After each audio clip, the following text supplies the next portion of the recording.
EU chiefs have floated a proposal which would mean the UK agrees a pay-for-access deal for the economic benefits. The idea has not yet been formally discussed, according to 6 EU diplomats familiar with the proposal, who suggest it will offer hope to British negotiators that national officials are willing to be flexible about the Brexit talks than the European Commission and the EU's chief negotiator Michel Barnier.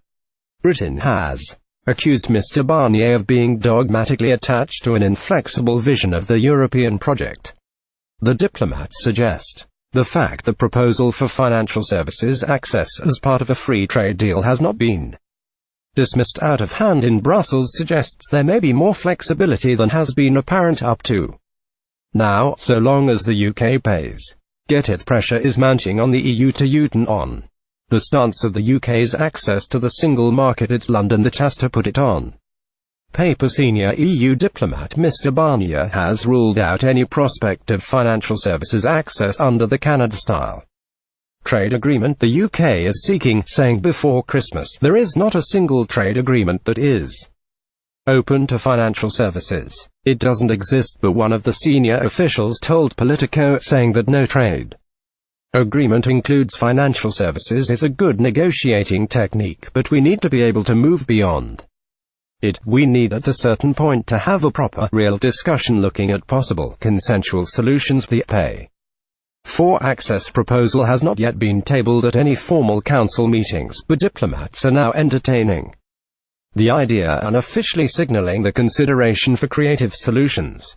Getty. Mr Barnier has ruled out any prospect of financial services access in the way the UK is seeking a separate senior diplomat said, until a few months ago. I would have said no way, but now things have changed. Insiders say if Britain follows through with a so-called pay-for-access deal, it would benefit all member countries as opposed to just Frankfurt and Paris. The 2 European cities would lure business from Britain if London was excluded from single market access. Other European nations would suffer from punishing the UK. Wednesday, January 31, 2018. British Prime Minister Theresa May speaks during a joint press conference with Chinese Premier Li Keqiang, but they insist there is a reluctance among EU countries to introduce the ideal into official discussions without a first move from the UK government.